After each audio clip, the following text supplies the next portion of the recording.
국내에서도 이 생성형 AI 모델에 대한 관심도 당연히 높을 수밖에 없고요. 그 앞단에서 소프트웨어 쪽에선 결국 네이버를 많이들 바라보고 있습니다. 한국어에 특화돼 있을 것이다라는 기대감이 컸는데 처음에 이제 네이버 하이퍼클로버 X가 공개됐을 때는 네. 솔직히 다들 조금 실망스러운 목소리를 꽤 냈었습니다.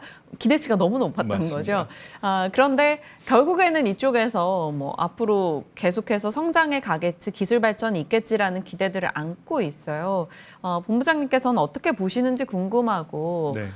또 회사 차원에서 국내 이런 AI 사업에 대해 좀 투자나 이런 걸 관심을 두고 계신 게 있으실지요? 우선 뭐 저희는 이제 국내 AI 사업의 투자를 그러니까 두 가지인 것 같아요. AI 모델 보면 하나는 범용으로 사용할 수 있는 AI 모델. 최근에 나오는 대형 언어 모델들 이제 그런 케이스고 저희 같은 경우는 금융업에만 특화된 AI입니다. 그래서 약간 특화형 AI 모델, 범용과 특화형 두 개로 나눌 수가 있을 것 같은데 사실 최근 국내 회사들 뭐 네이버도 그렇고 LG AI 연구원에서 엑사원 같은 경우도 그런데 그 한글이라는 언어가 가진 특수성이 저는 충분히 반영이 될 거라고 생각을 해요. 그 차별화된 이 기회가 있다라고 생각을 하는 게 모델의 개발 혹은 학습 과정을 이제 보면 많은 부분이 이제 사람의 추론 과정을 이제 AI가 모사하는 형태로 진행이 되거든요. 결국은 이제 뭐 언어가 사고를 지배한다 이런 이야기들이 사실 뭐 많이 있는데 각 언어별로 가지는 특성이 분명히 존재합니다. 분명히 존재하고 그리고 한국어 기반의 언어 모델은 사실 네. 이제 글로벌 회사보다는 한국 현재 지형에 맞을 수 있다라는 생각을 하고 있고요. 저희 같은 경우는 지금 LG AI 연구원에서 나온 엑사원하고 같이 이제 협업을 맺고 지금 저희의 모델을 고도화하는 작업 같이 하고 있거든요. 11월에는 지금 신규 ETF도 지금 미국 뉴욕증권거래소에 출시할 예정을 같이 하고 있고요. 같이 이제 공동 개발한 모델 바탕으로 지금 이제 뭐 크게 보면은 이제 저희는 이제 좀 금융업에 한정하고 있긴 하지만 AI 모델 봤을 때 한 두 가지 측면에서 일반적인 생산성 이제 향상을 기대할 수 있는 것 같아요. 첫 번째는 이제 단순 반복 작업 그리고 효율화랑 오류 감소 이 부분이 하나가 있을 수 있고요. 두 번째는 빅데이터 기반을 한 인간 사고의 확장 이 부분인데 사실 두 번째 같은 경우가 지금 해외에서는 굉장히 많이 얘기가 돼요. 어떤 단어를 쓰냐면 augmented intelligence 그러니까 증강현실 augmented reality라는 말 나오잖아요. 네. 리얼리티 대신에 인텔리전스 혹은 인사이트라는 표현을 써서 빅데이터 기반 AI를 활용한 인간 사고의 확장이 사실 많이 나옵니다. 그래서 뭐 저는 사실 개인적으로 AI 모델을 고도화는 사실 제 전문 분야는 아니고 저는 비즈니스 쪽에 있으니까 상업화 과정에 관심이 저는 굉장히 크거든요. 그래서 이제 각 AI 업체들이 어떻게 시장을 계속 공략할 수 있을지 그리고 또 한국에만 머물러 있는 게 아니라 결국은 해외로 어떻게 확장해 나갈 수 있는지에 대한 고민들이 굉장히 중요한 시점이라고 생각을 해요. 네.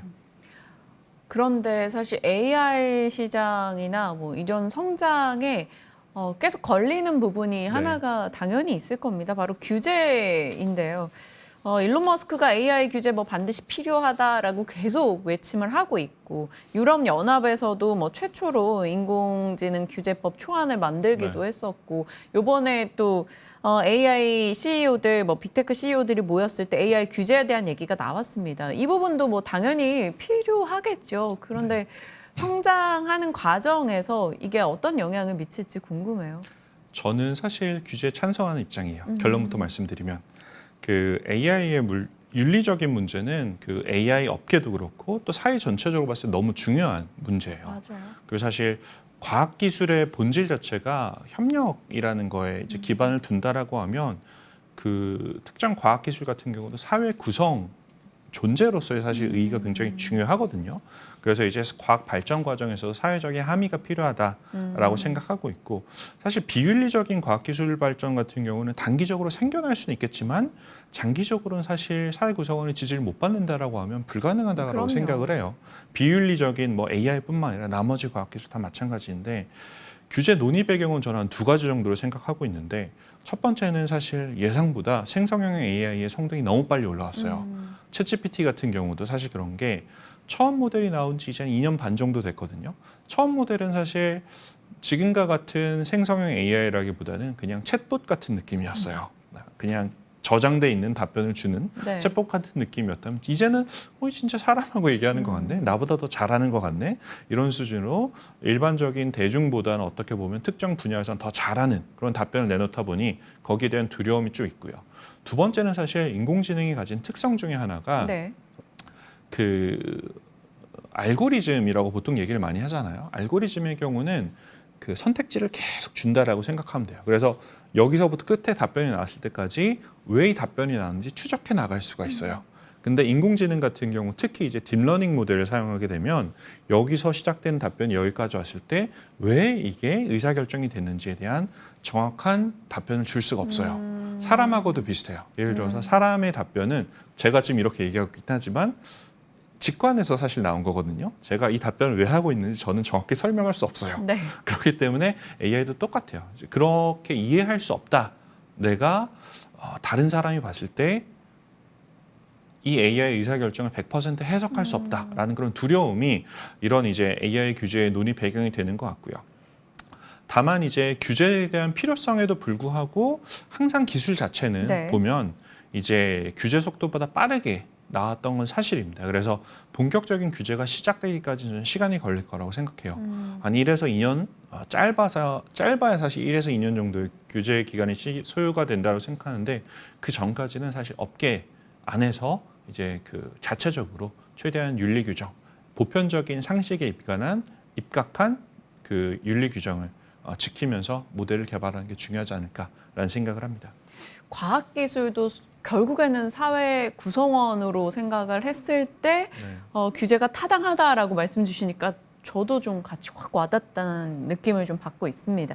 앞서 얘기 주셨다시피 지금은 하드웨어 쪽에 좀 초점이 맞춰져 있기는 한데 결국에는 이런 말씀 주신 대로 AI가 내리는 결정에 대한 이해를 위해서 그것에 대한 명확함을 위해서는 더 중요한 건 또 데이터일 거란 말이죠. 그 데이터에 대한 성장성 그런 부분에 대해 좀 더 얘기를 해주신다면.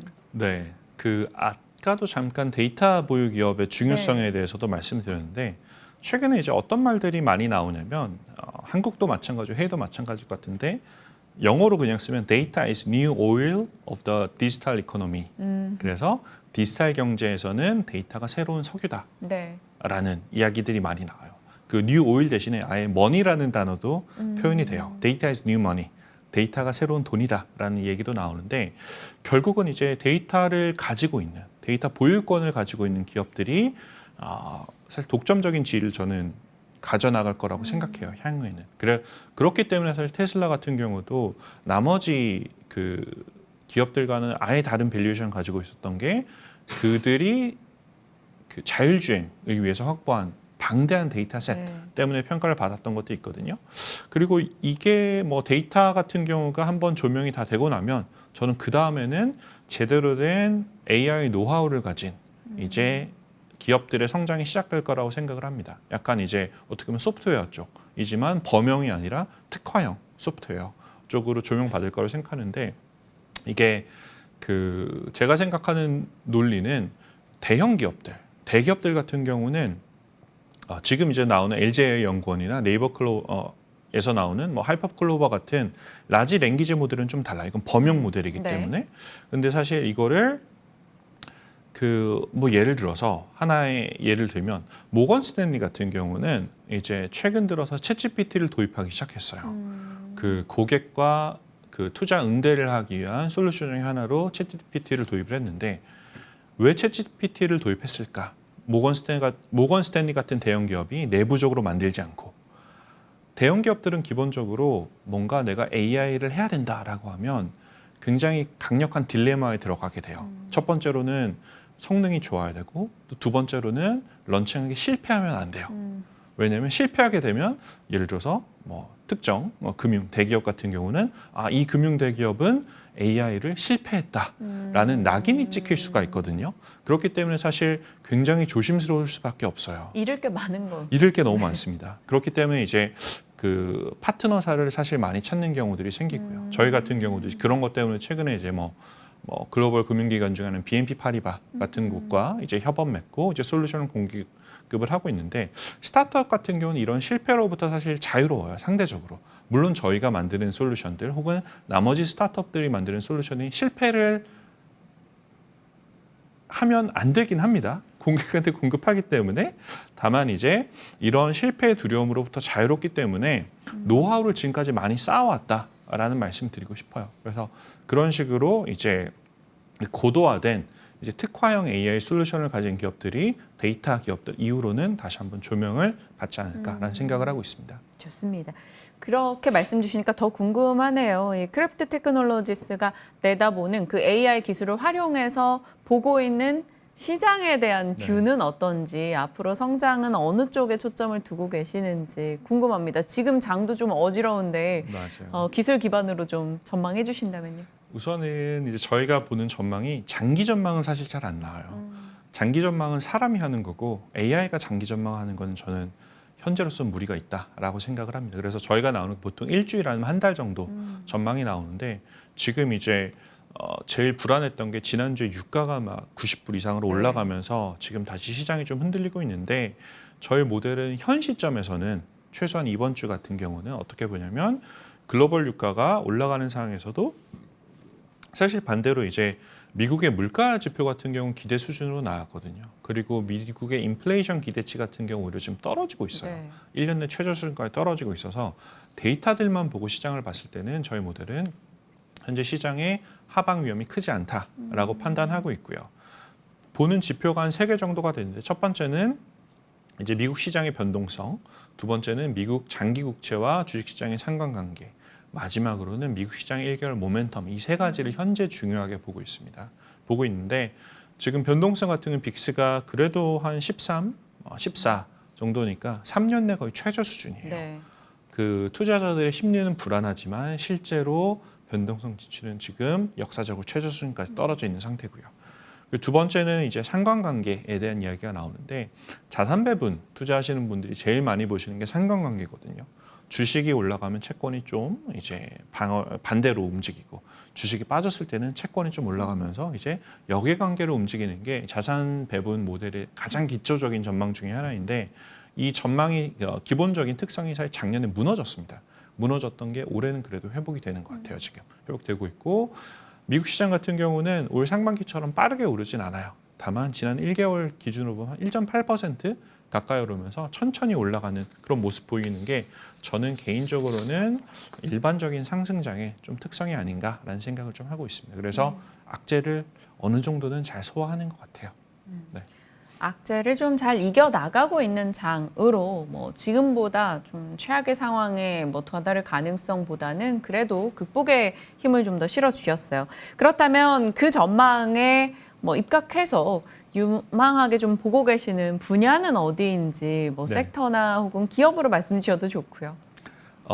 우선은 이제 하반기 시장은 상반기랑은 좀 다를 가능성이 있을 것 같아요. 이제 급격한 상승보다는 좀 조심스럽게 올라갈 수 있는 시장이 아닌가. 다만 이제 내년도까지 놓고 봤을 때 나쁘게 보진 않아요. 전 개인적으로는. 지금 제일 큰 문제 중에 하나가 금리 인상이 언제 멈출 것인가라는 부분인데 시간의 문제지 멈추긴 멈출 거거든요. 그래서 지금 시장 전망, 내년도 전망 나오는 하우스들 보면 이제 특히 기술주들 올해 한 40% 가까이 올랐거든요. 나스닥 기준으로. 내년도 같은 경우도 그만큼은 아니겠지만 한 절반 정도는 올 수 있지 않은가라는 이런 얘기들이 좀 나오고 있는데 다만 이제 그 상승의 시간은 좀 많이 걸릴 겁니다. 그래서 좀 장기 호흡이 필요한 시점이 아닌가라는 생각이 좀 들고요.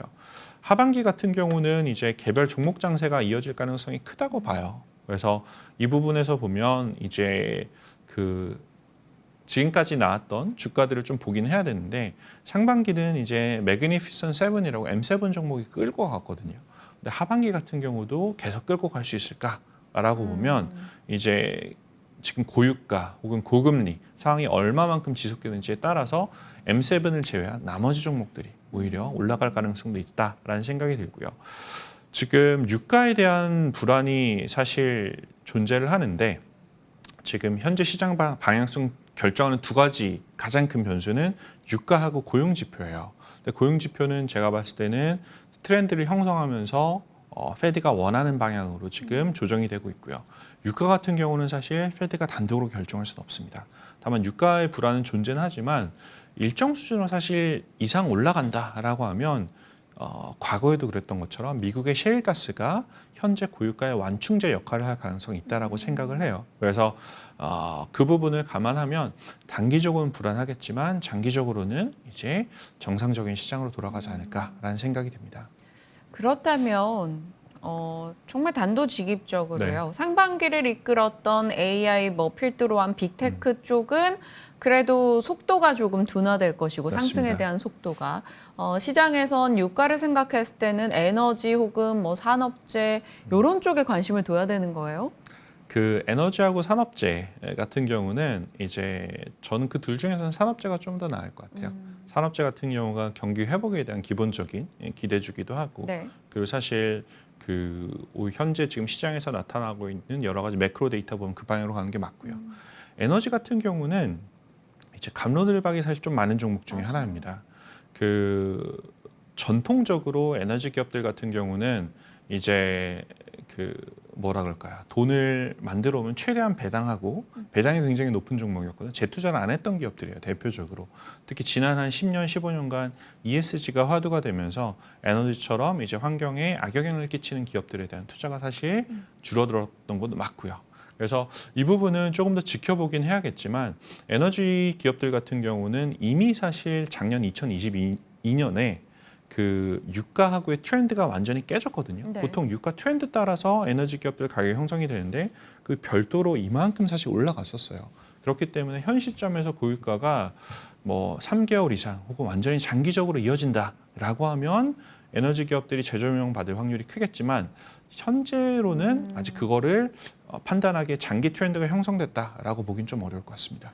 유가라는 게 참 그렇죠. 뭐 정치적인 이해까지도 다 엮여 있다 보니까 맞습니다. 쉽게 예단하기는 좀 어렵습니다. 물론 과거 대비 분명 높은 수준을 계속해서 이어가고 있다라는 것은 명확해 보입니다만 그것이 뭐 기존의 에너지 업체들의 가치를 확 끌어올려줄 것인가에 대해서는 아직까지는 또 물음표도 있기 때문에 이런 답변을 주신 게 아닐까 싶어요. 오늘 AI 전반의 산업에 대한 가정에 대해 이야기도 나눠봤고요. 관련해서 내다보고 있는 전망, 시장에 대한 이야기까지 같이 다뤄봤습니다.